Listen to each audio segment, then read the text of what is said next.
Bonjour à tous, merci d'être parmi nous aujourd'hui pour notre avant-dernier séminaire de la saison. Aujourd'hui, nous allons accueillir Manon Baudet et Anne-Valérie Fournier qui viennent nous présenter l'approche de santé globale, une démarche entreprise au sein du CIS Montérégie-Est.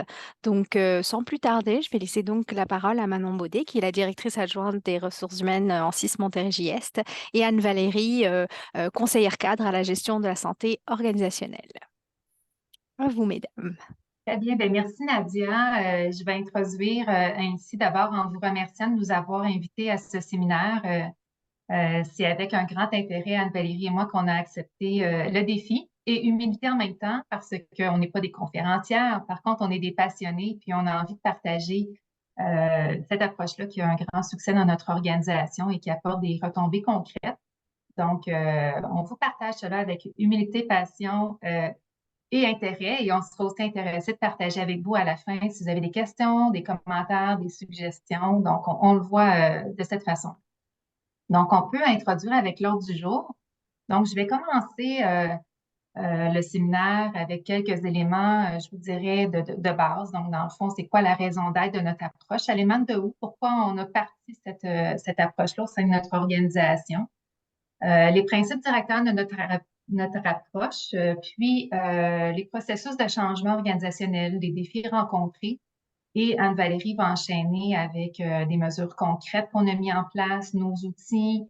Va vous présenter plus en détail toute notre approche santé globale au complet. Puis en même temps, ben, on va peut-être aussi des fois se compléter l'une et l'autre. On va d'abord débuter avec une petite introduction brise-glace et puis Anne-Valérie, je te laisse nous animer pour cette question brise-glace.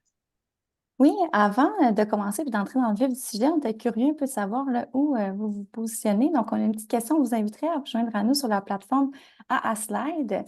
Comme vous voyez, on a un code QR à l'écran, donc vous pouvez l'utiliser pour scanner avec votre cellulaire. Sinon, j'ai également d'envoyer le lien dans le chat. Et je vous inviterai à vous joindre à nous et répondre d'abord à une première question. Donc, sur une échelle de 1 à 5, dans quelle mesure vous sentez-vous en équilibre actuellement au travail? Donc, à vous là, de voir vraiment c'est quoi la définition d'équilibre pour vous. On laisse ça ouvert et on pourra rebondir par la suite là-dessus un peu plus tard dans la présentation.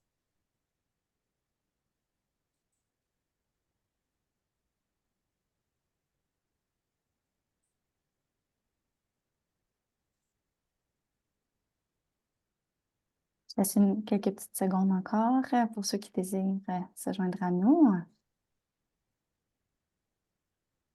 Quand même, on se situe, on a des résultats assez partagés. Oui. Oh, ça continue de bouger beaucoup encore. 3, 4 sur 5. C'est là-dessus vraiment qu'on veut miser là, avec notre approche santé globale, qu'on va pouvoir vous parler un peu plus en détail aujourd'hui. Là, c'est vraiment une des prémices, là, c'est d'avoir l'équilibre là, au centre de tout ça pour tous. Super. Quand même une majorité là, de 4 sur 5, assez positif. Parfait. Et par la suite, j'aurais une petite question également. Là. Pourriez-vous décrire en 1 ou 2 mots, qu'est-ce que ça représente l'équilibre pour vous? Donc, je vous inviterai à soumettre vos réponses. Encore un autre petit 30 secondes.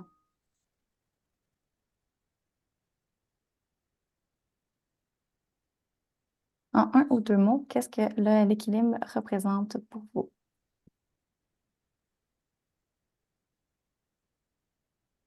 Le bien-être, effectivement. La paix d'esprit, le calme, bien-être qui est assez populaire, réflexion, écoute. Effectivement, dans nos pratiques de gestion également, c'est quelque chose qui va être reflété. La joie, la santé, tout se met à rentrer assez rapidement en même temps. Être heureux au travail, le plaisir décontracté, le développement également, opportunité de développement, c'est quelque chose aussi qu'on va pouvoir aborder là, dans le volet santé intellectuelle de notre approche santé globale, santé mentale. On voit que l'équilibre, ça peut représenter vraiment plein d'éléments. On s'entend que la santé là, et l'équilibre des employés, ça ne se limite pas à un seul facteur. C'est ça qu'on va couvrir d'ailleurs aujourd'hui, voir quelle initiative, qu'est-ce qu'on a mis en place là, pour couvrir autant que possible la santé vraiment globale de nos employés. Donc, sur ce, je vous laisse continuer d'entrer vos réponses. Ça va nous faire un beau tableau qu'on pourrait extraire par la suite, un beau nuage de mots, mais je retournerai à la présentation, là, puis je laisserai à Manon le souhait de vous présenter vraiment notre modèle d'approche. Oui. Merci Anne-Valérie. Donc, je retourne un petit peu en arrière, comme je vous disais, là, le contexte initial. Qu'est-ce qui nous a amené à se pencher sur la santé globale? Puis on est quand même quelques années en arrière, là, quand on a commencé à avoir des drapeaux jaunes autour de 2018, donc bien avant la pandémie. On avait une hausse d'invalidité dans notre organisation, autant pour le personnel syndiqué que le personnel d'encadrement. Puis ça, pour le personnel d'encadrement, c'était nouveau qu'on ait une hausse au niveau de nos invalidités.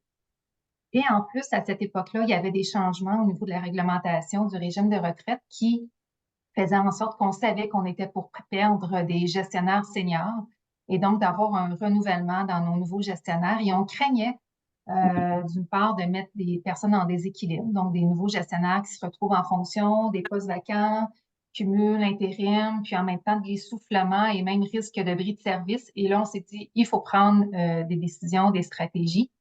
On évaluait, on avait à ce moment-là déjà l'équivalent, puis c'est une image qu'on avait présentée en comité de direction avec l'ensemble de nos gestionnaires, une image choc. Donc, on avait l'équivalent de 47 autobus pleins de personnes qui n'étaient pas disponibles au travail et on avait une prévision de hausse dans les prochains mois avec les départs anticipés à la retraite. À ce moment-là, on était 12 000 employés. Pour vous mettre en contexte, aujourd'hui, on est 10 000, près de 17 000. On a quand même bien grossi. Donc, c'était la prémisse de départ. Et à partir de là, on a, avec l'exécutif de direction, la haute direction, pris des enlignements de se concentrer sur une approche de santé globale. Et comme on était au début de cette approche-là, puis de cette philosophie-là, on s'est fait aider au départ avec un consultant, une firme externe, Intelligence Santé, pour ne pas la nommer, qui nous a aidé à démarrer le tout et à un peu briser le plafond de verre, puis avoir une nouvelle vision des choses dans l'organisation. Finalement, comment on a développé notre approche? On s'est dit avec les années, la santé globale, vous l'avez nommé tantôt, hein, ça touche plusieurs sphères. Donc, nous, on l'a regroupé en 4 grands axes. Donc, d'abord, la santé physique, donc qui inclut donc de la promotion de la santé physique en milieu de travail, trouver des activités de santé physique, avoir des experts, des ergothérapeutes, même de prévoir des ateliers sur l'art du dîner, d'exercices avec un fournisseur externe, donc plusieurs mesures. Santé psychologique également, donc tout ce qui est le volet santé mieux-être, le PAE, etc. Donc, pour les blocs santé physique, santé psychologique dans nos années, des éléments qu'on voit un petit peu plus. Tantôt, Anne-Valérie pourra vous en parler davantage. Je vous dirais que nous, dans notre approche qui nous démarque le plus, c'est les sphères de la santé organisationnelle et la santé intellectuelle. Donc, santé organisationnelle, c'est tout le rôle, notamment qu'Anne-Valérie promouvoir au sein de notre organisation. Donc, c'est le grand chapeau, c'est de s'assurer que nos mesures, nos approches, notre philosophie, le leadership de nos gestionnaires soient alignés avec la santé organisationnelle. Donc, ce sont des mesures qu'on a mis en place, concrètes, qu'on va aussi vous présenter et qui sont déployées partout dans l'organisation. C'est vraiment la philosophie de gestion et ça l'émane du comité exécutif de direction. L'autre axe qui nous démarque aussi, c'est la santé intellectuelle. Donc, oui, on entend parler de développement des compétences. On sait que nos employés qui ont l'opportunité de se développer dans une organisation vont être davantage mobilisés. On est allé plus loin en se disant, à 17 000 employés, on est une grosse organisation et on peut avoir plus d'une carrière dans une organisation. Et donc, on s'intéresse et on développe le volet gestion de carrière notamment. Dans une vie de carrière, on peut avoir des intérêts qui changent. À un certain moment donné, on a envie de se développer d'une façon peut-être plus transversale. Par exemple, si on prend la sphère des ressources humaines dans lesquelles on œuvre, Anne-Valérie et moi, bien, on pourrait vouloir être généraliste, comme on pourrait vouloir se perfectionner dans des champs d'expertise ressources humaines, et c'est la même chose pour toutes les professions de l'organisation. On pourrait vouloir progresser vers un poste de coordonnateur professionnel, vers un poste de gestion, comme on pourrait être gestionnaire, puis à un moment donné, avoir envie de revenir à nos sources dans notre profession de base, avoir envie de revenir plancher, vouloir moins peut-être de responsabilité de gestion. Donc, on veut légitimer et démocratiser la gestion de carrière, c'est dans tous les sens. Ça peut être par en haut, ce qu'on connaît d'une progression habituelle, comme ça peut être de côté ou par en bas, puis on veut pas que ce soit une honte, ça fait partie de la santé. Donc, la bonne personne au bon poste, au bon moment dans sa vie, qu'on soit un jeune parent, qu'on soit un adulte qui s'occupe conciliation de nos parents, nos enfants, qu'on ait tout simplement d'autres aspirations ou pré-retraités, avoir envie plutôt de passer notre savoir. Donc, tout ça, on veut le valoriser et légitimer. Donc, ce sont nos 4 grands axes et c'est basé sur ces grands axes-là tout à l'heure qu'on va vous parler plus en profondeur de nos différentes mesures. On avait fait une petite vidéo parce qu'on a eu la chance de gagner 2 prix d'excellence dans notre organisation. Donc, d'une part, dans le réseau de la santé et services sociaux, mais aussi au niveau de l'administration publique. Et dans le cadre d'un de ces prix d'excellence-là, on a monté une petite vidéo qui est courte et déjà, ça va vous donner un aperçu de ce qu'est notre approche santé globale dans l'organisation. Je la démarre, faites-moi signe si jamais Vas-y. le son ne suit pas. Merci. C'est bon, Anne-Valérie. L'approche de santé globale au CIUS de la Montérégie, c'est l'intégration de 4 sphères pour le bien-être de nos employés et une meilleure expérience en milieu de travail. C'est la santé physique, la santé intellectuelle, la santé organisationnelle et la santé psychologique en milieu de travail. La santé globale, c'est vraiment important dans notre organisation. C'est empreint de bienveillance, évidemment de la considération, de l'écoute. C'est un mouvement vers l'avant, c'est un mouvement vers innover nos pratiques de gestion. L'approche de la santé globale a débuté parce qu'on avait observé une hausse d'absence, notamment chez nos gestionnaires. Donc, on s'est dit, on va prendre des mesures concrètes pour favoriser le maintien au travail, puis favoriser que nos employés restent en santé. Donc, on a commencé par des mesures de déconnexion. Donc, on s'est dit, en dehors du 6 à 6, à moins d'urgence sérieuse, on se déconnecte. Donc, pas de courriel, pas de téléphone, pas de texto, pas de Teams, alouette. C'est aussi pas de rencontre sur l'heure du dîner. C'est important de laisser cet espace-là pour nos employés qui puissent récupérer en milieu de travail afin d'être optimal puis d'avoir une meilleure qualité de vie au travail. Ça peut aussi nous amener, évidemment, si on regarde le côté prévoyant de la chose, des employés qui sont en équilibre, qui sont en santé, habituellement sont engagés dans ce qu'ils font auprès d'eux-mêmes et de leurs collègues. Depuis qu'on a implanté l'approche de santé globale au CIUS de la Montérégie, on observe des résultats très concrets au niveau de nos employés. Par exemple, on est rendu maintenant à plus de 350 ambassadeurs santé qui sont formés, qui viennent à nos communautés de pratique. C'est plus de 12 communautés par année où ils viennent chercher de l'information sur la santé psychologique. On a aussi un modèle d'accompagnement au niveau de nos gestionnaires qui peuvent être en déséquilibre. On a prévenu 25 % de départ avec cette offre de service-là. Nos employés vivent aussi des gains positifs de l'approche de santé globale à différents niveaux. D'une part, ils ont des gestionnaires plus disponibles pour eux. Donc, les gains sont autant chez nos gestionnaires que chez nos employés, que chez nos candidats aussi qui veulent venir travailler pour nous. L'organisation a fait un choix de prendre soin de ses employés parce que chacun est important. Chacun est important. Ce qu'on fait, c'est important. On donne un service à l'usager. On travaille avec des humains. On est des humains qui travaillent avec les humains. Donc, d'où l'importance de dire qu'il faut d'abord qu'on prenne soin de nos employés pour qu'eux puissent prendre soin de nos usagers, qui est vraiment dans une perspective d'une continuité de soins, une continuité de bien-être, de considération puis d'importance de la personne.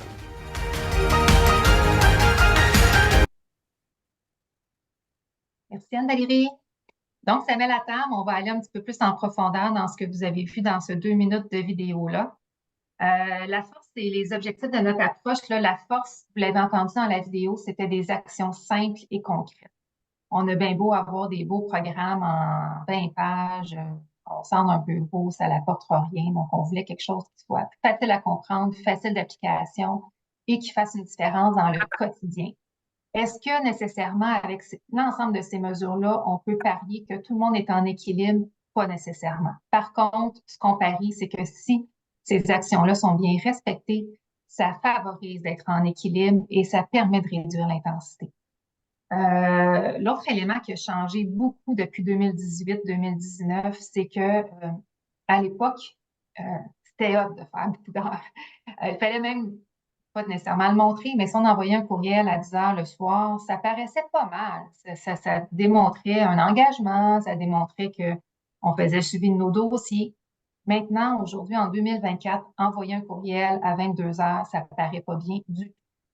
Pas parce que parfois on n'a pas besoin de travailler en soirée, on veut faire la distinction, mais c'est pas parce que moi, un soir, j'ai envie de m'avancer dans mes dossiers parce que ça m'adonne.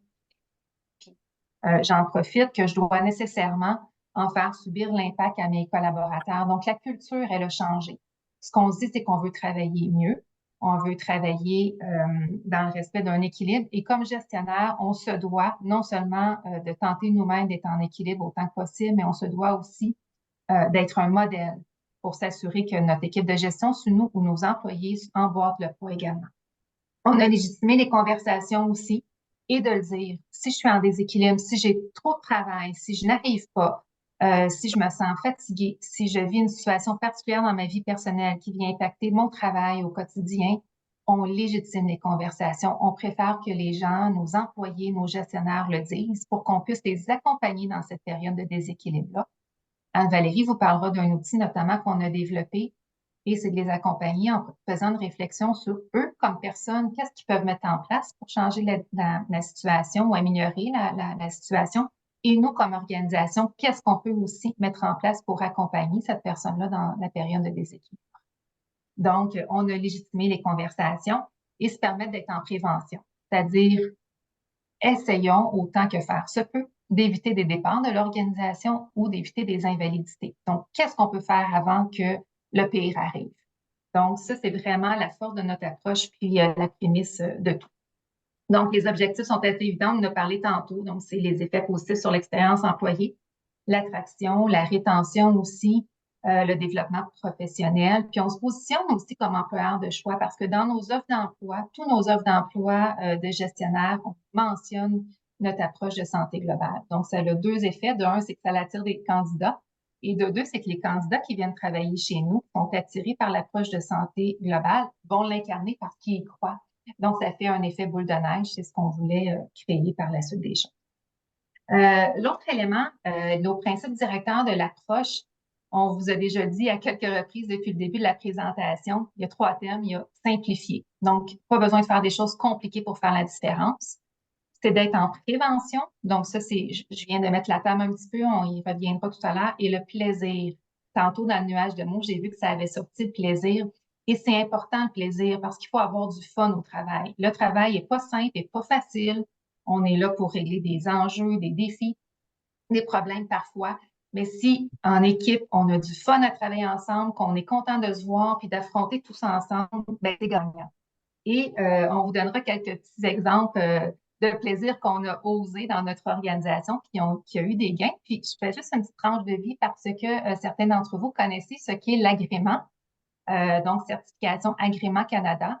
Pour les autres qui ne connaissent pas c'est quoi, c'est une certification un peu comme ISO si vous voulez. Mais la semaine passée, on avait nos visiteurs d'agrément qui sont venus nous rencontrer, marcher le terrain aussi, voir ce qu'on faisait dans tout le volet santé, mieux-être, prendre soin de nos employés. Et ce qu'ils nous ont dit dans ce qui nous démarquait, c'était qu'ils voyaient des gestionnaires et des équipes qui avaient du fun et du plaisir au travail, puis on était capté, ça transcendait et ça respirait. Fait que pour nous, ça a été vraiment une très belle tape dans le dos, c'est qu'on avait réussi notre pari. Donc, la vision de cascade positive, on a Jacinthe, une collaboratrice de notre direction qui était conseillère auparavant, aujourd'hui adjointe au directeur. Il a parlé dans la vidéo tout à l'heure. Donc, notre pari, c'est-à-dire c'est-à-dire prenons soin de notre équipe de direction, qui va prendre soin de notre équipe de gestionnaires, qui, eux, vont prendre soin de notre équipe d'employés et nécessairement nos patients, usagers vont en bénéficier au bout du compte.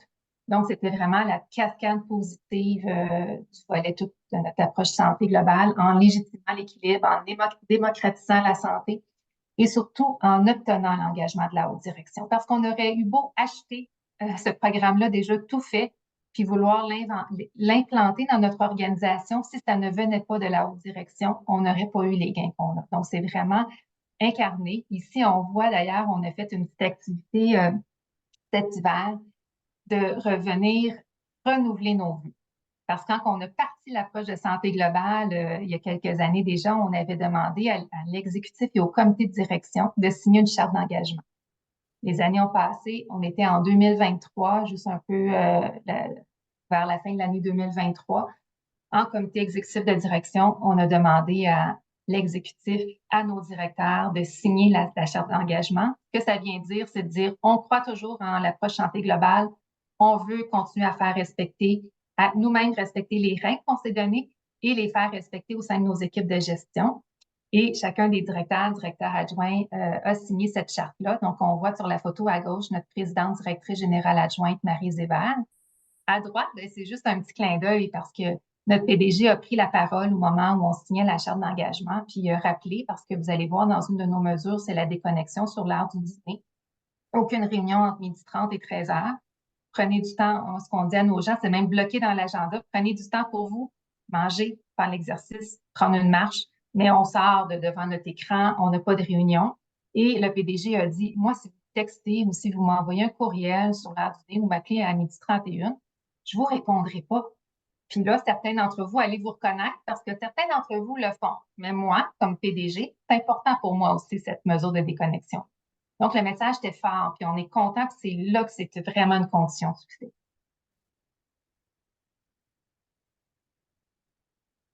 Évidemment, je vous parle des succès, là, mais il y a quand même eu des enjeux et des défis. On en a encore aujourd'hui, mais si je recule au début, les enjeux les plus importants qu'on a eus, c'était de changer la culture. Ça, j'en ai déjà glissé un mot, la culture du nombre d'heures, on a voulu la défaire. Et on a même balisé aussi d'une certaine façon. Ça se peut que pendant 1 mois, 2 mois, 3 mois, qu'on ait un nombre d'heures supérieur, mais il ne faut pas que ça perdure dans le temps. Donc ça, on a présenté des balises à nos gestionnaires, on a eu ces discussions-là avec nos gestionnaires. On avait certaines équipes aussi qui y croyaient pas, qui disaient, ben, tiens, entre nous autres, si on s'écrit le soir, c'est pas grave, là, on a juste à pas le dire, puis on va continuer à le faire. Donc ça, oui, on avait des délinquants. On avait des délinquants contrôlés, on va le dire comme ça, mais on a travaillé avec nos délinquants, puis on les a ramenés avec nous autres. Donc ça a été un défi auquel on a fait face. Puis évidemment, un défi qui est non négligeable, c'est notre réalité d'organisation. Donc, on a une réalité 24/7. 24 heures sur 24, 7 jours semaine. Donc, certains gestionnaires et employés des milieux plus cliniques se reconnaissaient moins ou voyaient peut-être moins la possibilité d'appliquer nos mesures, mais on a été capable d'adapter la plupart de nos mesures pour qu'elles soient applicables à l'ensemble du personnel.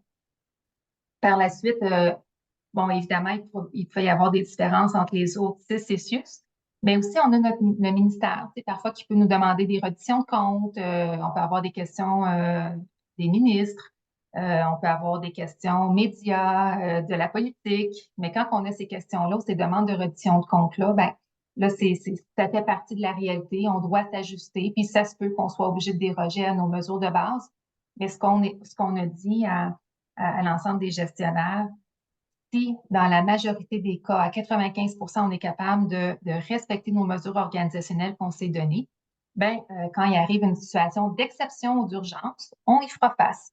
Donc, bon, l'autre défi rencontré, c'est jamais le bon moment, mais à un moment donné, il faut le prendre, le moment, parce qu'il n'y en a jamais de bon. En 2018, 2019, on était bien occupés, on avait des hausses d'invalidité, des départs à la retraite, mais on savait surtout pas qu'on aurait en 2020 une pandémie qui nous amènerait dans un autre contexte.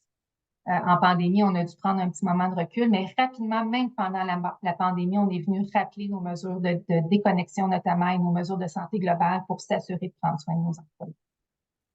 L'enjeu de capacité aussi, puis de scepticisme, mais au niveau de l'enjeu de la capacité, comment on l'a contourné, c'est qu'on a embauché on avait quand même débuté du travail avec notre consultant, mais on a par la suite voulu emboîter le pas en ayant notre propre ressource à temps complet complètement dédiée au projet. Et c'est là qu'on a créé le poste de conseillère en santé globale qui nous a permis d'avoir un élan différent. Donc, notre première conseillère en santé globale était Jacinthe, qui poursuit dans d'autres rôles avec nous aujourd'hui. Et Anne-Valérie, qui travaillait aussi avec Jacinthe, a maintenant le poste depuis près d'1 an. Donc, Anne-Valérie va poursuivre avec vous pour vous parler plus concrètement des mesures.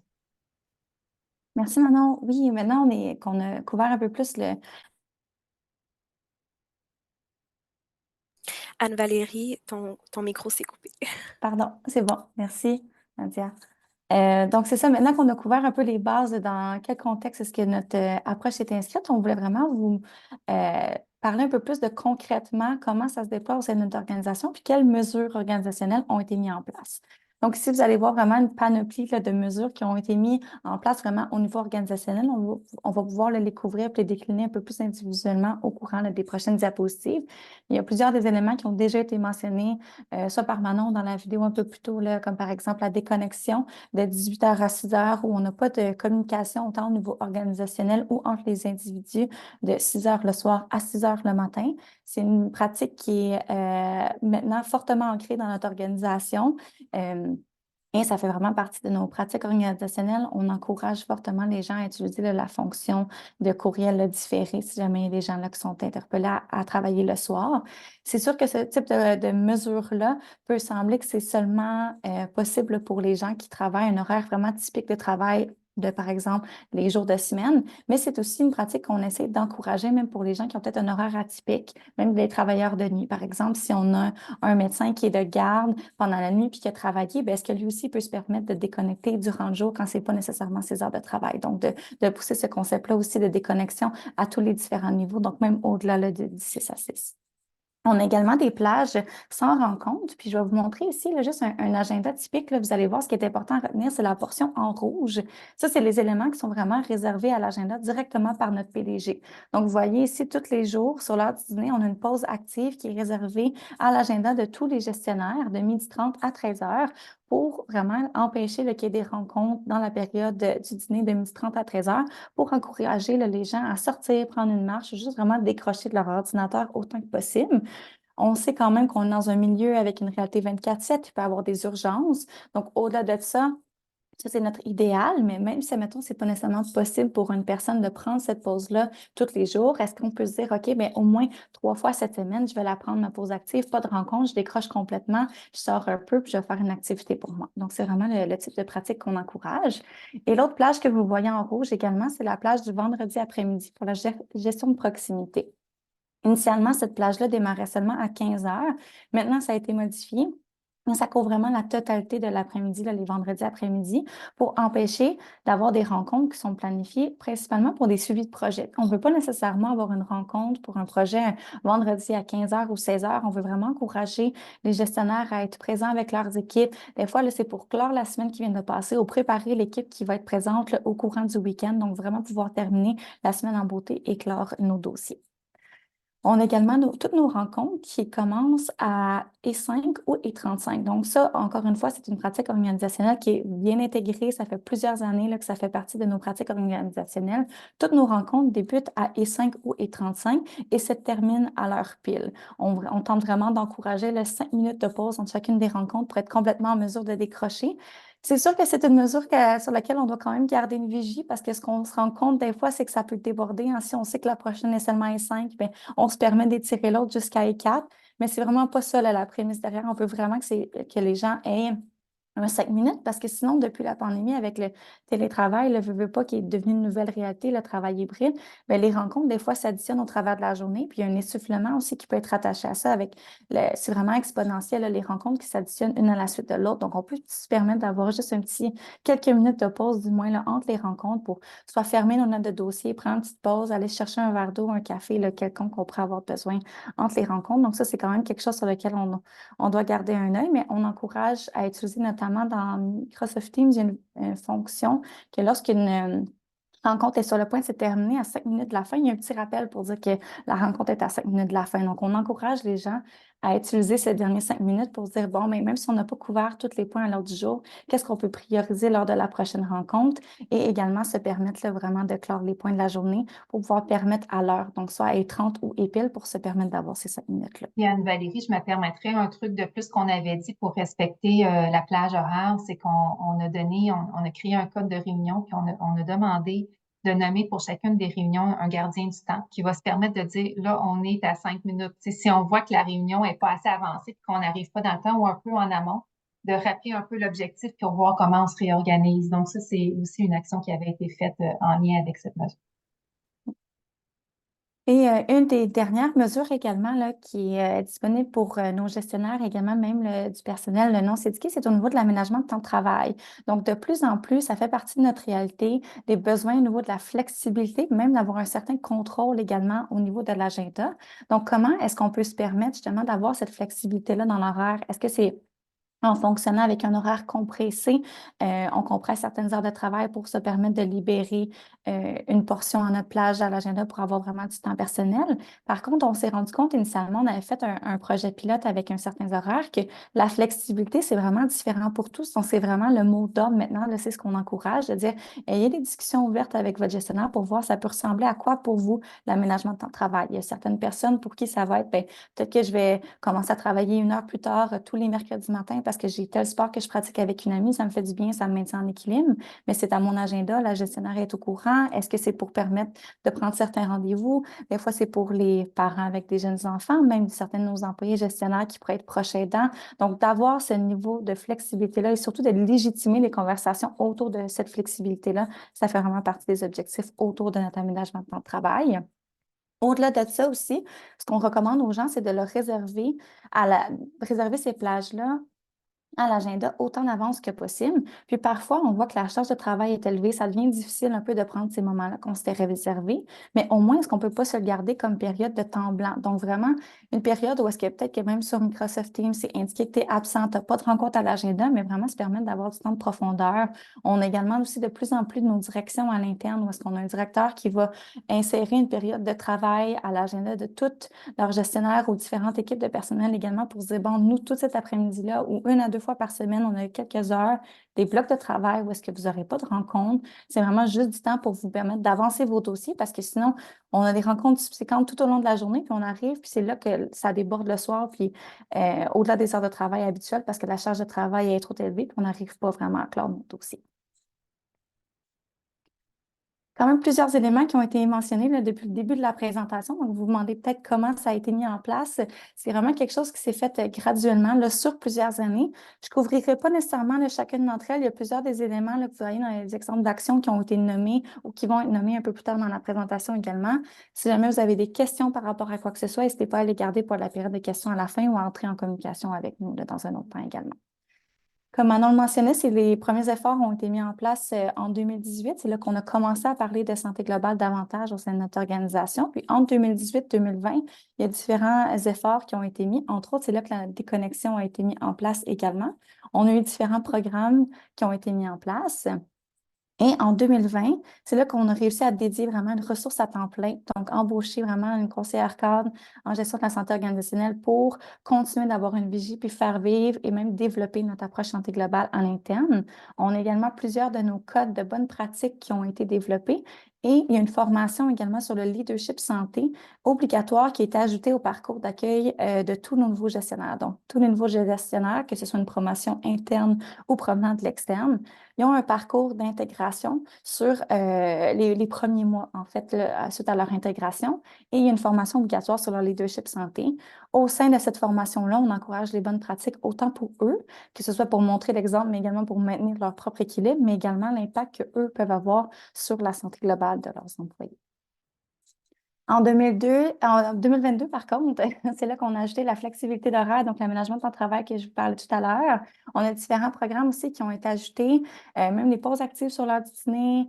Il y a eu également là, de plus en plus là, de présence de la santé globale au cours de différentes instances comme la journée des cadres. Et au niveau des employés, principalement, le plancher ou davantage dans les directions cliniques, les employés syndiqués, c'est quelque chose qu'on voulait s'assurer aussi d'aller les rejoindre. Donc, c'est de là qu'est né le programme Ambassadeur Santé, qui était initiativement une initiative ministérielle qui a été descendue dans chacun des établissements, puis chacun des établissements a pu y mettre sa propre couleur. Donc, c'est vraiment une initiative que je pourrais vous parler davantage tout à l'heure, mais de paraidance, vraiment de bienveillance pour soi et pour nos collègues. Et chez nous, il s'appelle les ambassadeurs santé. Il y a des formations, des activités entourant ça également qui ont été mises en place. Et en 2023, c'est là qu'on a travaillé également sur un plan davantage sur du long terme, un peu plus stratégique également pour se dire sur les prochaines années, qu'est-ce qu'on veut mettre en place pour continuer de développer et démocratiser la santé globale. C'est vraiment ça qu'on veut faire, que la santé globale rejoigne le plus de personnes possible et aussi de la démocratiser au sein des équipes et y donner un levier également d'action aux gestionnaires autant que possible, directement là, tout dans le contexte de gestion de proximité. Au niveau de tout ce qui est le volet santé intellectuelle aussi, c'est quelque chose sur lequel on a souhaité commencer à redoubler un peu nos efforts également en 2023 avec le projet de gestion de carrière là, dont Manon vous a parlé tout à l'heure, là, qu'on a commencé à travailler dessus et qui est encore en développement à ce jour. Il y a également des formations par et pour les employés qui ont commencé à être déployées. Souvent, quand on veut faire des formations ou des conférences à l'interne, il y a plein de belles ressources, des conférenciers externes qui existent, mais aussi on a des super belles ressources à l'interne et ça devient comme un volet également même de reconnaissance où est-ce qu'on peut se dire, si on a un ou une employé qui a une expertise quelconque, souvent c'est des fois très niche, est-ce qu'on ne peut pas lui donner vraiment un moment, une opportunité pour venir parler dans une conférence ou une formation qui est offerte à toutes ses pairs, justement, que ce soit des gestionnaires ou employés, une conférence sur un sujet là, de son choix, puis en fait de son expertise également. Donc ça, c'est quelque chose qui est en déploiement. Initialement, les premières initiatives dans les premières années visaient principalement les gestionnaires, vraiment comme dans la cascade positive là, que Manon vous a présenté tout à l'heure. On voulait vraiment s'assurer d'avoir une haute direction puis des gestionnaires qui sont vraiment là, un bon exemple de santé globale, mais qui aussi, eux, se priorisent. Par la suite, on a tout le volet employé qui s'est ajouté et également le volet des médecins qu'on va pouvoir discuter un peu plus en détail. Donc, comme on vous en a parlé tout à l'heure, il y a plusieurs différentes actions concrètes organisationnelles qui ont été mises en place au travers des années pour venir solidifier les messages également au niveau de la santé globale au sein de notre organisation, la formation obligatoire sur le leadership santé dont je viens de vous parler. Il y a également une forte collaboration qui est faite avec nos partenaires d'affaires en ressources humaines à l'interne qui, eux, sont vraiment notre porte d'entrée au niveau des ressources humaines dans les différents secteurs, donc qui jouent un rôle vraiment crucial, que ce soit au niveau de la sensibilisation, la vigie, même le référencement aussi au niveau de la santé globale. Puis on souhaite davantage pouvoir démocratiser la santé globale dans les différents secteurs. Donc, nos partenaires d'affaires qui sont des partenaires clés au niveau de faire vivre la santé globale dans les différents secteurs jusqu'au plancher. Il y a également le fait que la santé globale, ça a été intégré à notre marque employeur. Et comme Manon l'a mentionné un peu plus tôt, c'est tout déconstruire la culture du nombre d'heures de travail comme étant un déterminant de la performance. Ça, c'est un travail en continu. C'est quelque chose que, même à l'extérieur de notre organisation, on s'entend que dans la société, souvent, il y a une valorisation associée au nombre d'heures travaillées comme étant vraiment un déterminant de la performance. Mais nous, on dit, ça va au-delà de ça, la performance au travail et la qualité même du travail.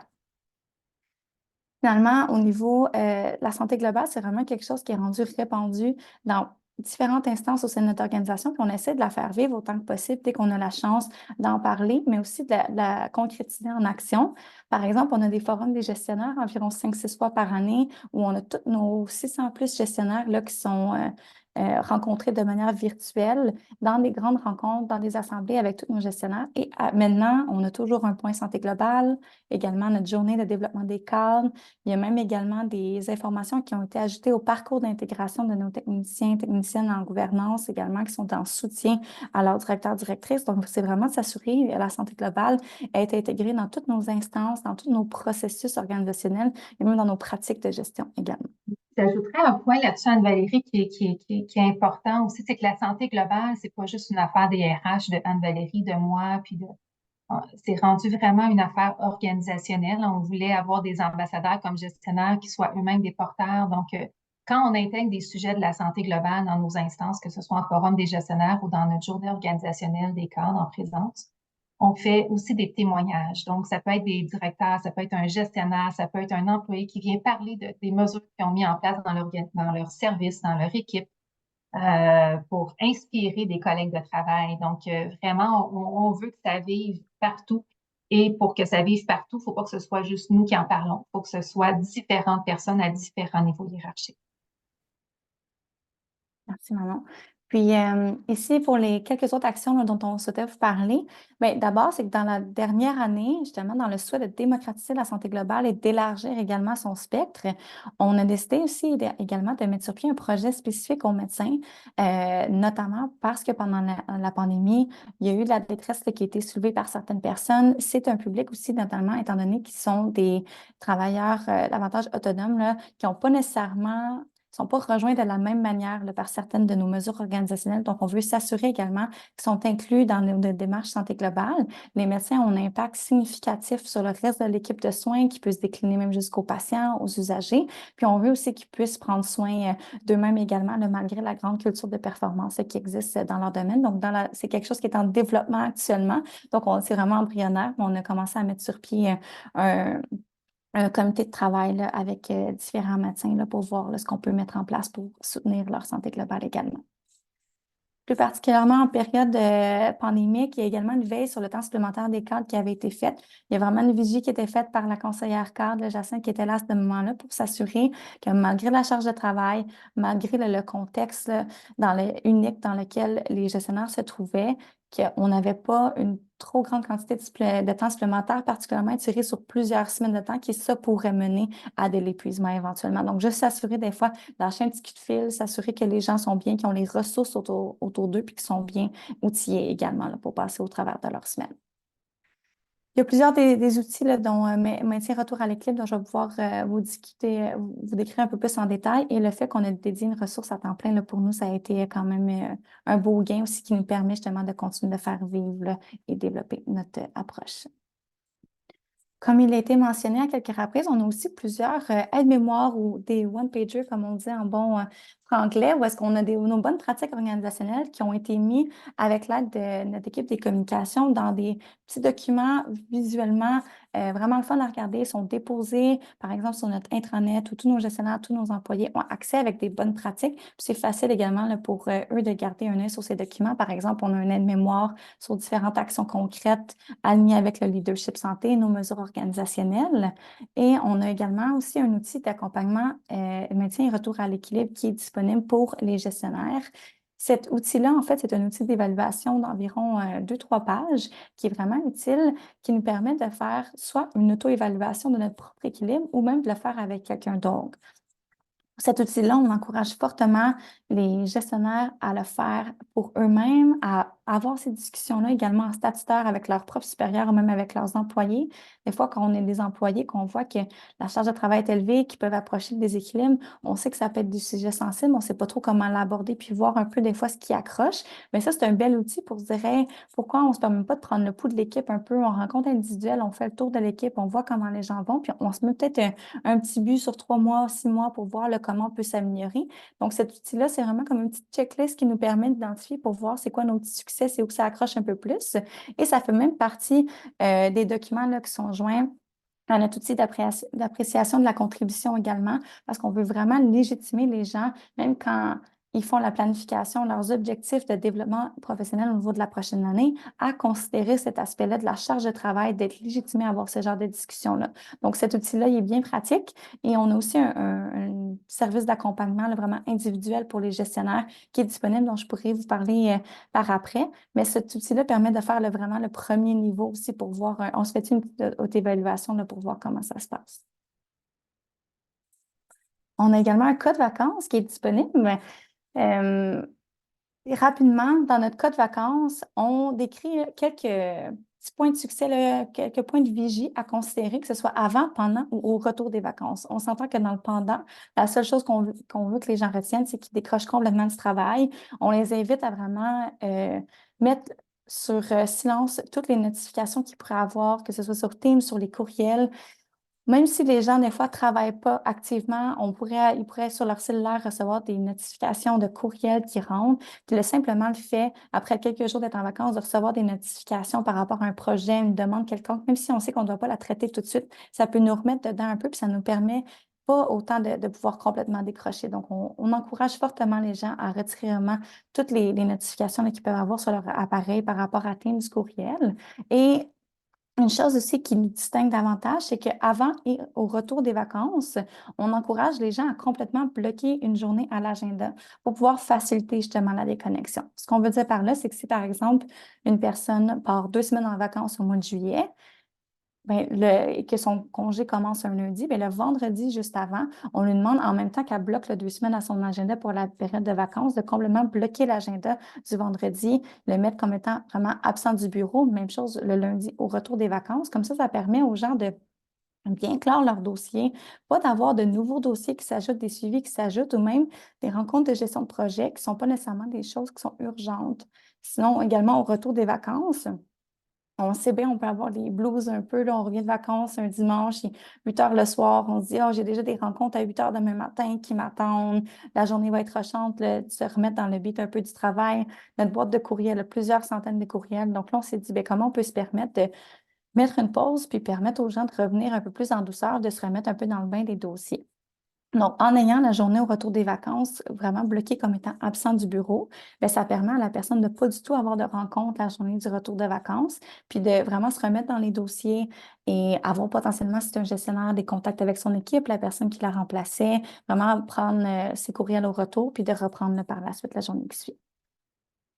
Plusieurs des éléments qui ont déjà été mentionnés également ici, mais on a également des codes de réunion et des codes de communication faisant part de nos bonnes pratiques organisationnelles dans le respect de l'agenda de tous et également avec le fait qu'on est vraiment connecté d'un peu partout en ce moment, là, surtout pour les gens des directions soutien davantage administratives, où est-ce qu'on a Teams, texto ou les courriels qui rentrent en même temps, comment on peut s'assurer d'utiliser chacune des plateformes à sa juste valeur également, sans avoir des demandes qui rentrent de tout bord, tout côté en même temps. Au-delà de ça, on a aussi du soutien à l'interne qui est offert à nos équipes, autant que ce soit aux employés ou aux gestionnaires. Comme on vous en parlait un peu tout à l'heure, on a nos ambassadeurs santé qui sont formés en fait et qui sont vraiment une façon de faire vivre la santé globale, même jusqu'au plancher. Donc, ce sont des gens qui ont une formation d'abord qui est disponible sur l'ENA, mais également une formation qui est montée maison.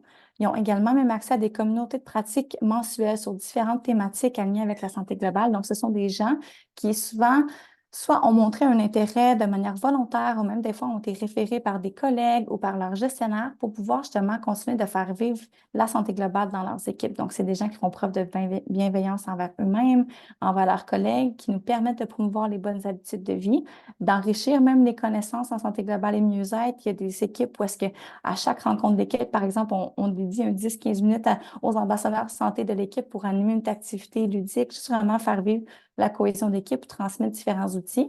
Ces personnes-là, bien évidemment, n'ont pas le rôle de porter le fardeau nécessairement de l'équipe, mais ça peut être des bonnes personnes aussi pour avoir une vigie sur les collègues qui vont peut-être moins bien, puis même emmener certaines références, de leur dire, oui, dans ma communauté de pratique, ce mois-ci, on a couvert telle thématique, donc voici quelques ressources qui pourraient potentiellement t'aider. Vous voyez à la droite un petit thermomètre.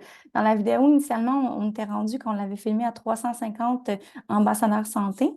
On a lancé le défi en janvier en Forum des gestionnaires. On est à ce moment-là à 379 ambassadeurs santé formés ou en cours de formation au sein de notre organisation. Puis on s'est lancé le défi avec tous les gestionnaires d'atteindre la barre des 500 avant l'été et on l'a déjà atteint en fait même la semaine passée. On était déjà rendu à 511 ambassadeurs santé. Donc, c'est 511 personnes qui sont formées, qui contribuent à la santé globale de tous au sein de l'organisation. Donc, sur une organisation de plus de 16 000 personnes, c'est non négociable définitivement le rôle que nos ambassadeurs peuvent jouer à l'interne. On a également même une équipe dédiée à un service d'accompagnement individuel et de groupe pour aider le personnel dans l'adoption de saines habitudes de vie et améliorer leur bien-être global. Initialement, c'est un service qu'on avait avec un partenaire externe, puis maintenant, on a 2 ressources à l'interne qui sont dédiées à ça, vraiment pour venir soutenir les équipes. Donc, on a une kinésiologue, également une infirmière de formation qui forment une équipe et qui peuvent fournir que ce soit du suivi en individuel ou même des équipes. Par exemple, si on a une gestionnaire qui désire qu'on ait animé une activité dans son équipe par rapport à la santé physique, santé psychologique, bien, pourquoi pas inviter ces ressources-là, donc qui sont vraiment dédiées là, pour faire vivre la santé globale avec tout notre personnel à l'interne. On a également des initiatives qui sont en place au niveau des gestionnaires. Donc, il y a la possibilité de monter des ateliers, des formations, vraiment les co-construire le sur-mesure en fonction de leur réalité et pour, même des défis qu'ils peuvent rencontrer en lien avec la santé globale, qu'on peut aller animer dans leurs équipes. Donc, des fois, c'est de manière plus sporadique, en lac à l'épaule. Des fois, c'est plus de manière soutenue, où est-ce qu'on a des directions qui mettent vraiment en place des démarches santé globale pour essayer d'améliorer leur pratique de gestion et même augmenter le niveau de bien-être dans leurs équipes. On a également des formations virtuelles qui sont offertes à tous nos gestionnaires, qui fait partie de leur plan de développement annuel, où est-ce qu'au travers de l'année, on a un calendrier avec des formations du type « On a lu pour vous », où est-ce que On a différents ouvrages qui ont été lus puis qui ont été transformés en un atelier ludique d'environ 1 heure. On a vraiment extrait ce qui était concret et pertinent pour les gestionnaires, puis ça peut vraiment être sur différentes thématiques qui attraient à la santé globale. Par exemple, dans la formule de cette année, on avait des ateliers qui portaient sur la neurodiversité, les femmes en poste de gestion, on en avait sur l'expérience employée, même l'humour aussi également au travail. Donc, un livre vraiment intéressant qui avait été rédigé par des professeurs en neurosciences là, d'universités américaines. Donc, vraiment, comment on peut extraire ce contenu-là d'un livre qui ferait plusieurs centaines de pages, qui pourrait prendre des jours à nos gestionnaires à lire, puis le rendre concret, ludique dans un petit atelier d'1 heure. On a également du soutien de coaching et maintien et retour à l'équilibre qui est disponible pour la totalité de notre personnel d'encadrement. Au-delà de notre banque de coach qui est disponible avec le service au cadre, qui est davantage pour le coaching typique, comme on pourrait connaître, là, de gestion ou de leadership, on a également une coach qui est dédiée davantage pour les gestionnaires qui sont davantage en période de déséquilibre, que ce soit s'ils ont besoin de soutien par rapport à la charge de travail, priorisation. Des fois, c'est de se légitimer à prendre certaines décisions ou même de se préparer à avoir certaines discussions par rapport à son supérieur, justement, si, par exemple, une priorisation de projet ou quelconque. Donc, c'est vraiment un coaching confidentiel, une ressource auquel nos gestionnaires ont accès pour pouvoir être soutenus en période de déséquilibre, vraiment agir comme un filet de sécurité également au sein de notre organisation. Finalement, tous nos gestionnaires ont également même accès à une petite trousse là, d'outils sur notre intranet, que ce soit pour soutenir leur propre santé globale là, ou celle de leurs équipes. Finalement, une dernière initiative là, que je souhaiterais vous présenter avant là, qu'on approche de la conclusion, c'est un tableau de bord également qu'on est en train de mettre en place. Donc ça, c'est vraiment un projet qui est en développement chez nous. Mais avec tout ce qu'on a réussi à mettre en place au travers de ces années-là, on veut s'assurer de mesurer l'impact que ça a également. Donc, de voir c'est quoi réellement les effets que ça a sur notre organisation. Est-ce que les gens adhèrent à nos bonnes pratiques organisationnelles? Est-ce que les gens également perçoivent que les efforts qu'on met sont réels, que leur gestionnaire même encourage une réelle santé globale? C'est quoi la perception de leur propre équilibre de travail? Est-ce qu'eux-mêmes nous recommanderaient comme étant un employeur de choix? Donc, c'est toutes des choses qu'on est curieux à aller mesurer. Donc, on est en train de développer quelque chose qu'on voudrait déployer plus de manière organisationnelle, vraiment une mesure organisationnelle de notre santé globale et également éventuellement le rattacher à notre tableau de bord ressources humaines. Donc, c'est vraiment quelque chose. Là-dessus, Anne-Valérie, on en a fait déjà des mesures ponctuelles là, pour mesurer si les initiatives percolaient, si elles étaient comprises, si elles étaient appréciées. Mais là, on veut vraiment le systématiser d'une façon plus importante, aller encore plus loin, puis en continu. Donc, c'est vraiment la nuance là, qu'on veut apporter maintenant. Mais jusqu'à présent, on voit les retombées positives dans ce qu'on a pu mesurer jusqu'à présent. Seulement. Puis avant de passer la parole à Manon pour la conclusion, j'aimerais juste terminer sur un dernier élément. Tout à l'heure, quand on vous a montré là, les 3 flèches avec nos principes directeurs de notre approche, hein, on avait le fait de simplifier, d'être en prévention, mais également le plaisir au travail. Manon va pouvoir là, vous montrer quelques photos là, d'instances plus comiques là, de moments ludiques qu'on a eu à l'interne. Mais c'est vraiment ce volet-là qu'on essaie de faire vivre au quotidien, malgré la lourdeur de notre contexte dans lequel on vit avec les urgences attrayantes autour du contexte également là, du réseau de la santé et des services sociaux. Pourquoi est-ce qu'on ne peut pas miser davantage sur la légèreté et le plaisir au travail? Donc, d'ailleurs, dans le livre, un des livres qu'on avait lu, là, on a lu pour vous en lien avec l'humour au travail, une des statistiques qui était assez percutante là, dès le début, c'est qu'il mentionnait qu'un enfant de 4 ans rit en moyenne 300 fois par jour. Je vous laisse réfléchir, là, je ne demanderai pas de répondre à la question, là, mais combien de temps est-ce que vous pensez que ça prendrait à un adulte d'atteindre ce même chiffre-là? Donc, 300 fois. Un enfant de 4 ans, en une journée, il rit 300 fois par jour. Alors que pour un adulte, ça prendrait 2 mois et demi pour atteindre ce même chiffre-là. Ce qui est un peu triste. Donc, on se dit, on passe tellement d'heures au travail, pourquoi est-ce qu'on ne peut pas se permettre de ramener davantage de légèreté au travail? Et sur ce, je laisserai Manon conclure la présentation d'aujourd'hui. Merci Anne-Valérie. C'est beaucoup de matériel, beaucoup d'informations. Mais on voulait quand même terminer avec 2 éléments. Donc, le premier, c'est l'exemple du plaisir au travail. On a parlé tantôt de nos journées de développement organisationnel des camps. Dans une de ces journées-là, ce n'est pas une photo que vous voyez, on avait fait avec nos 500 gestionnaires, je ne sais pas si on avait atteint 600 à ce moment-là, un quiz musical. Et puis, notre conseillère Jacinthe de l'époque s'était présentée avec le quiz musical avec un chapeau, avec des quenouilles, puis elle avait mis ça fait rire les oiseaux. Puis bon, en tout cas, on avait bien rigolé tout le monde ensemble. Mais on a poursuivi dans ce sens-là. On a eu une rencontre en février avec le comité des usagers. Le comité des usagers, vous voyez sur la photo à gauche, il y a quand même quelques têtes grises, là. Mais au début de la rencontre, on les a fait lever. On a mis une chanson de Tina Turner, puis on a dansé tout le monde ensemble. Tu sais, fait que ça nous a permis de bouger entre deux présentations un peu corsées, d'avoir un peu de plaisir, de se dégourdir, puis après ça, on a enchaîné avec notre présentation. Mais ça en bon québécois, ça a pogné. Ils ont eu du plaisir, puis ils ont retenu cette parenthèse-là de folie qu'on avait mis dans la rencontre. Puis à droite, ben, c'était au mois de mai l'an passé, quand on est allé chercher, en tout cas, qu'on a su qu'on était les lauréats pour le prix ressources humaines au niveau prix d'excellence ressources humaines. Donc, on est allé chercher notre prix. Jacinthe a mis le chapeau avec les quenouilles, on la voit au centre, mais on était quand même avec le sous-ministre, le docteur Arruda notamment, que vous connaissez, Madame Bélanger, qui est notre ministre déléguée. Donc, on s'est quand même on est quand même dans une réunion protocolaire osé cette petite folie-là. Puis voilà, c'est un petit clin d'œil. Puis pour terminer, je pense que qu'est-ce qu'il faut retenir de notre présentation, c'est que toutes ces mesures-là, bien qu'on les trouve très importantes, si ça vient pas de la culture de l'entreprise, si ça ne vient pas du système de gestion puis de la haute direction, ça percolera pas et ça durera pas dans le temps. Pour nous, dans notre organisation, on a 4 grands piliers. Donc, on a le pilier de l'expérience usagée, on a le pilier de l'amélioration continue, la performance et l'expérience en milieu du travail. Donc, dans notre schéma que vous voyez ici, c'est vraiment notre culture en termes d'expérience en milieu de travail. Puis, on s'est dit, nous autres, on est tous des employés, que ce soit gestionnaires, syndiqués, peu importe notre statut, mais on est des employés, mais on est aussi des personnes qui peuvent être des usagers. Donc, il faut prendre soin de nous comme professionnels du réseau de la santé et des services sociaux, mais aussi pour être capable de le donner à nos usagers. Puis, on a 4 grands ancrages à travers tout ça. Donc, l'approche de santé globale, comme vous voyez, elle est très bien positionnée dans nos 4 grands ancrages. On a l'équité, diversité, inclusion sur lequel on travaille.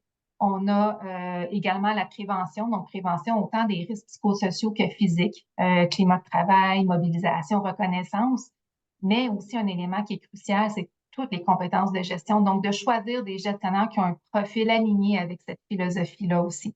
Donc, quand on parle d'avoir une sécurité psychologique, culture de non-blâme, qu'on parle de gestion de proximité, donc il faut aussi choisir des gestionnaires et les développer dans ce sens-là pour être capable de faire vivre vraiment notre coup de l'approche centrée sur la personne qui inclut l'approche santé globale. Donc, c'est la force, c'est ce qui fait que ça fonctionne dans notre organisation. Donc, voilà, c'était le petit mot de la fin. Je vais laisser Anne-Valérie faire un dernier petit quiz pour vous, là, puis on va être à votre écoute pour vos questions. Ouais, on ouvrirait la période de questions, mais en même temps, on est curieux si jamais vous êtes intéressé de nous dire rapidement avec quoi vous repartez aujourd'hui ou si jamais il y a un élément que vous retirez, que vous aimeriez mettre en place là, au sein de votre organisation. On vous invite là, à nous rejoindre encore une fois là, pour une dernière fois sur la plateforme Aslet et nous soumettre vos idées. On va les voir apparaître à l'écran, mais pendant ce temps-là, on ouvrirait la période de questions en même temps. Merci beaucoup d'avoir assisté. Oui, merci Anne-Valérie et Manon pour cette merveilleuse présentation. Beaucoup de commentaires, de félicitations dans le clavardage, comme vous pouvez le voir. Aussi des questions, plusieurs questions, peut-être parfois des questions de clarification. Donc, je pense que Marie Rougier demandait en cours de présentation quelles sont les balises au niveau du nombre d'heures que vous accordez. Donc, je ne sais pas si vous pouvez lui répondre. Oui, ben, je peux y aller brièvement. Valérie, tu me corrigeras, mais tu sais, c'est sûr que comme gestionnaire, on a une semaine de 35 heures qu'on est payé. Ça serait illusoire de penser qu'on peut faire notre semaine de travail en 35 heures, mais on prétend qu'un gestionnaire est capable d'être performant dans un ratio de 35 à 42 heures. Donc, ça, c'est la normalité. Après, il arrive des périodes de pointe. Hein. Parfois, on peut être entre 42, 50 heures. Fait que si on s'était dit, bon, ça peut être ça pendant peut-être 3 mois. Là. On avait mis un temps 0, 1 mois, 1 à 3 mois. Puis 55 heures et plus, ben, c'est dans une situation spécifique, particulière. Puis il faut avoir une vigie que ça ne dure pas plus d'un mois. Mais ça, on l'a communiqué. Puis je vous l'ai dit peut-être pas là, d'une façon si j'ai pas les notes sous moi, mais ça jouait pas mal alentour de ça. Et la vigie, elle est faite par qui? Elle est faite par le supérieur hiérarchique, le directeur. Mais aussi, si on a un cadre en déséquilibre, qui lève la main et qui dit, moi, mon directeur s'en soucie pas ou mon coordonnateur s'en soucie pas, ben nous, on a aussi le devoir, comme moi, directrice adjointe Anne-Valérie, comme conseillère cadre, d'escalader la situation parce que c'est une orientation organisationnelle. Donc, on va lever le drapeau à sensibiliser le directeur en question ou lever le drapeau à d'autres personnes si requis. D'accord. Euh, Marie Rougier posait également comme question, à quoi avez-vous dû dire non pour répondre aux actions concrètes organisationnelles et comment mesurez-vous l'utilisation des actions concrètes? Ben, le nom vient en premier lieu de la personne concernée. Donc, tu sais, quand on a parlé de la culture du nombre d'heures puis de légitimer les discussions sur l'équilibre, ben nous, on rend imputable les personnes de le dire. Tu sais, est-ce que, puis quand on dit non, là, c'est pas juste bref, là, c'est plutôt de questionner le pourquoi de l'échéancier. Est-ce que ça peut être fait autrement, dans un autre délai, avec d'autres ressources? Donc, on est plus dans questionner. Donc, c'est dans ce sens-là. Puis après, nous-mêmes, moi, dans le comité de direction, la direction des ressources humaines au comité de direction aussi, on va jouer un rôle aussi que quand il y a des projets et on a une autre direction qui travaille sur le portefeuille de projets, on priorise nos projets aussi pour que ça rentre dans la charge de travail de nos gestionnaires. Donc, il y a des actions au niveau de la direction des ressources humaines, il y a des actions au niveau de la direction de la performance. Puis il y a aussi des actions qui appartiennent aux propres individus. Donc oui, ça se fait, mais de donner un exemple, il y en a plusieurs et non pas une seule. Oui, beaucoup de questions sur la mesure. Alors, je sais que vous avez dit que c'est un travail en cours, mais certains demandaient, notamment Visou a dit, s'il y avait de la documentation, en fait, de la mise en place progressive des mesures qui avaient été faites, et aussi, je pense, Jean-Claude Laurin qui s'interrogeait sur est-ce que vous avez eu la possibilité de mesurer approximativement le coût de ce programme annuellement pour votre organisation? C'est une bonne question. Pour le coût, on ne l'a pas calculé tel quel, mais c'est pas des coûts énormes. En fait, le plus gros coût, puis je dirais pas de coût, je dirais un investissement, c'est le poste de la conseillère cadre en santé professionnelle. Donc ça, c'est le plus gros investissement. Pour le reste, ben c'est à travers notre travail au quotidien. C'est dans nos rencontres, c'est l'influence. Pour ce qui est des sondages ou la mesure, ben nous, on a des outils en place à l'interne, certains qu'on est en test, qu'on est en amélioration continue. Donc, ce sera des choses éventuellement qu'on sera prêt à partager, mais pour le moment, là, on est encore en ajustement à l'interne. D'accord. Alors, avant de revenir aux questions du clavardage, je vois qu'il y a des mains. Je pense que c'est Denis Chenevert. Donc, Denis, je te laisse poser la question. Oui, merci beaucoup pour cette magnifique présentation. Il y a vraiment des choses intéressantes à l'intérieur de tout ça. Je me questionne, étant donné que les dernières études qu'on a réalisées sur les questions de santé et mieux-être démontrent que entre les pratiques mises en place et les impacts sur la santé, l'absentéisme, les réclamations d'assurance et autres indicateurs, il y a comme un état entre les deux qu'on appelle la culture de santé et mieux-être. Est-ce que ce sont des dynamiques organisationnelles que vous allez chercher à circonscrire, à mesurer? Parce qu'il semblerait que c'est cette création de culture qui génère les effets positifs en termes comportementaux chez les employés. Est-ce que c'est des choses qui vont faire partie de Oui, vos intérêts? je vais commencer, Valérie, puis tu me compléteras, là, mais on s'y intéresse, puis c'est pas simple, hein, parce que comme vous le dites, c'est une culture, donc il y a des actions qui sont à différents aspects. Ça se vit de façon transversale par différentes personnes, donc c'est dur de mesurer chacune des actions. Euh, puis d'avoir une mesure exacte, parce que il peut avoir, par exemple, une réduction du taux d'invalidité, mais ce qu'on ne sait pas, c'est quoi la réduction exacte qu'on a évité aussi.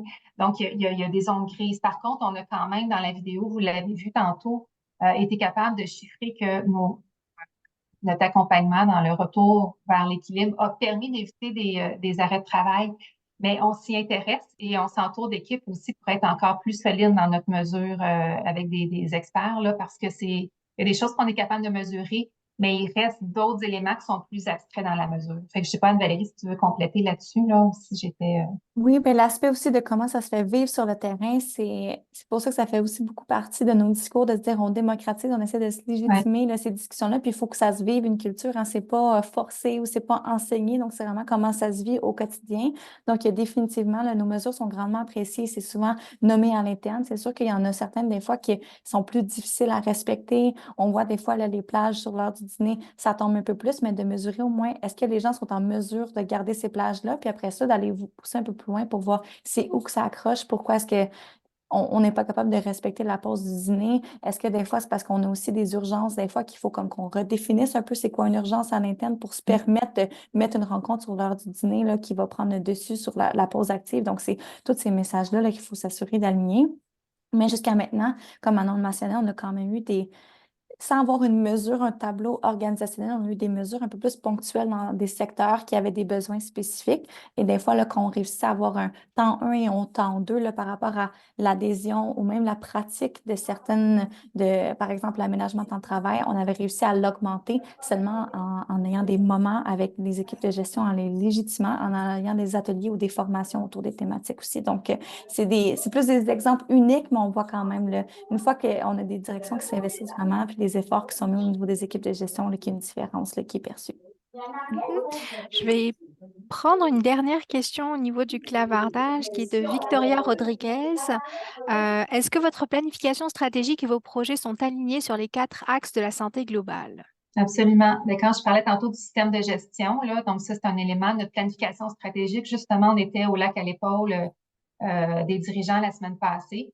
Donc, il y a notre propre planification stratégique au CIS de la Montérégie-Est qui doit aussi être alignée avec celui du ministère, mais une de nos actions, c'est vraiment tout ce qui est le milieu de travail, employeur de choix ou l'expérience en milieu de travail. Donc, c'est tout à fait dans notre planification stratégique. Puis, on va plus loin quand on parle de l'approche centrée sur la personne. Donc, nous autres, au niveau de l'expérience employée, on travaille de pair avec une collègue qui s'occupe de l'expérience usagée. Puis, on met notre force en commun. D'ailleurs, j'en profite pour dire qu'Anne-Valérie va donner une conférence avec une conseillère de cette autre direction-là sur toute la présence attentive aussi. Donc, ça fait vraiment partie de notre planification stratégique puis de notre système de gestion à la base. Parfait. Ben, merci à vous deux. Merci à tous les participants. Je vous remercie tous pour ces riches échanges.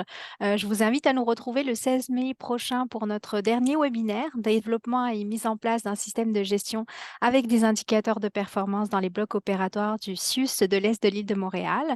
Et puis, je vous rappelle que ce séminaire, présentation et enregistrement seront disponibles très prochainement sur notre site web. Donc, merci à tous et bonne fin de semaine.